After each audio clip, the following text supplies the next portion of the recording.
ইরানের বিচার বিভাগ ইসরায়েলের গোয়েন্দা সংস্থা মোসাদের গুপ্তচরের দায়ে অভিযুক্ত এক ব্যক্তির মৃত্যুদণ্ড কার্যকর করেছে। রাষ্ট্রীয় গণমাধ্যমের খবরে জানানো হয়েছে, ইরান ইসরায়েল চলমান উত্তেজনার মধ্যে এই রায় কার্যকর করা হলো। সোমবার 15 জুন এক প্রতিবেদনে এ খবর জানিয়েছে তেহরান টাইমস।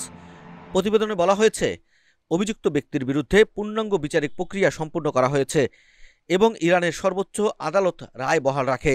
যদিও এই ব্যক্তির নাম পরিচয় প্রকাশ করা হয়নি, তবে কর্মকর্তারা জানিয়েছেন তিনি ইসরায়েলি গোয়েন্দা সংস্থার হয়ে গুপ্তচরবৃত্তি এবং রাষ্ট্রবিরোধী কার্যকলাপে লিপ্ত ছিলেন।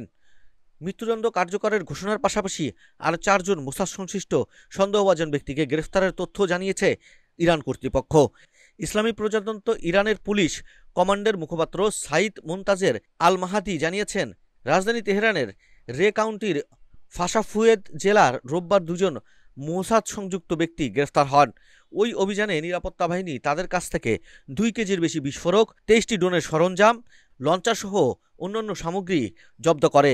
একটি নিশান পিকআপ ট্রাকও আটক করা হয়। মন্তাজের আল মাহাদি বলেন, এই ব্যক্তিরা দেশে আত্মঘাতমূলক কর্মকাণ্ড চালানোর আগেই চিহ্নিত ও আটক করা হয়েছে।